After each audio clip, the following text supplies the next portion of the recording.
Very excited to be bringing on this next guest because he has engaged in some exciting activism and disruption very recently. Moataz Salim is a Palestinian-American graduate student in DC from Gaza, advocating for an end to the genocide and the liberation of Palestine. He's been joining CODEPINK every day for 3 months to be a voice for his people. He has also been involved in activism at a university and within the local community, dedicating the past 10 months to fighting for Palestinian liberation. So, welcome. Thank you, Katie, for having me on. I Of course. appreciate it. Yes, thank you for joining. Tell us what you're doing in Chicago and tell us when and where and how you interrupted and disrupted Tim Walz. I'm in Chicago for the DNC, against the DNC to protest it. And the Tim Walz thing. So initially the plan was to attend the Women's Caucus. Like they had essentially a panel and a talk that was 2 hours long. And we actually had no idea that Tim Walz was going to be there. They've been doing a lot of surprise sort of VIP guests to panels. And so we kind of went in just with the idea that we're going to disrupt it and mention something about Palestinian women and how they've been subjugated and the horrible conditions that they are facing, you know, outside of just being relentlessly murdered and bombed. But then Tim Walz shows up. The lady was on the mic talking about him and people all stood up. And that's when I realized, like, oh, she's not just like giving him a shout out. Right. He's about to come on stage.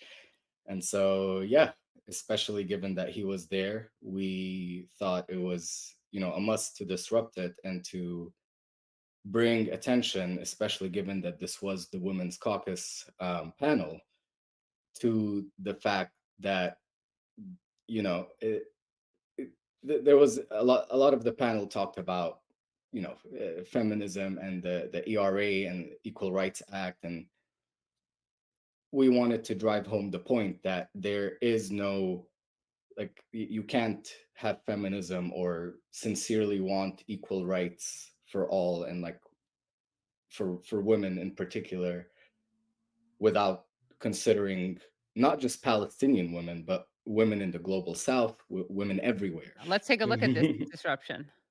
Yeah. We'll leave you alone to make your own decisions. But the crowd was there, and it was a big crowd. Supporters, signs. And Stop killing women in Gaza! Stop killing women in Gaza! Stop killing women in Gaza! Stop killing women in Gaza! Stop killing women in Gaza!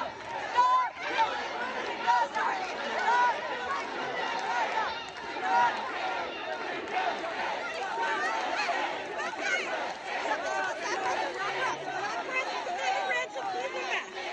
Are you pressed? You're not allowed in this area. You're not allowed in this area.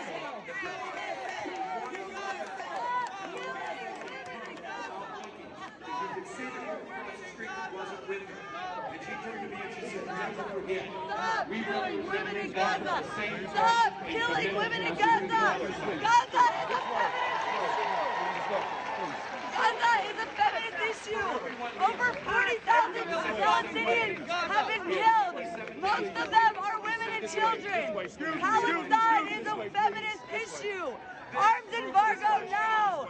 Palestine is a feminist issue! Arms embargo now! Arms embargo now! Democrats are hypocrites! Arms embargo There is no now! feminism without taking in Palestinian women! Palestine is a feminist issue! Over 40,000 people have been murdered in Israel with our tax dollar money! Hundreds of thousands Women and injured, children killed, starved! buried under the rubble. Palestine is a feminist issue! Stop killing women in Gaza! Stop killing women in Gaza! Stop killing women in Gaza! Arms embargo now! Pregnant women are giving birth without anesthesia in Gaza. That should be a women's issue. Women dying by the scores in Gaza. That should be a women's issue. Why is the Democratic Party turning its back on a genocide that it is doing right now? The Democratic Party of my youth would never put up with this. They are We need to hypocrites. stop this. They don't We need to actually- stop it now. Caring The about Democrat women's Party- issues means caring about women's issues all over the world, including the global south, including Palestinian women. I've had one of my cousins who I was closest to was living in Gaza and was murdered by the Israeli state. If you care about feminism and about women's issues, the women of Palestine, the women of Gaza need to be taken into this equation. There is no feminism without protecting and defending the women of Gaza and the women of Palestine. Enough is enough. Palestine is a feminist issue. If we care about women's rights, about protecting rights for women in this country, we need to not be hypocritical. Well, thank you for that intervention. And yeah, I think that, one of the things that is important to remember is that women are being killed. And also for Democrats who claim to care so much about reproductive freedom, I mean, they are having babies in the streets. They don't have adequate medical treatment when they're delivering babies. They don't have enough anesthesia. So again, as you guys were pointing out, it's nice to chant for women's rights, but it's actually nicer if you actually care about them for people, even when they're living in Palestine or the global south. Yeah, Yeah. yeah, And exactly. what was the reaction like? You can hear it in the clip. The first reaction were chants of USA, USA. That's kind of been, even in other disruptions, that's been happening a lot more often. And so the last part of the video, when we kind of went out into the conference hall, there were a lot of people out there, and we were suddenly like mobbed by people and press, and we had a lot of hecklers, and essentially the only argument was like people were yelling, so you want Trump to win, so you want Trump to win. Nothing concrete, obviously, against like the actual like material points that we were making, frantically, sure, but it was a high intensity Yeah, of course. situation. But it was just the chance of USA, and then like, oh, so you want Trump to win, Right. and that was that was it. So jingoism or butt Trump.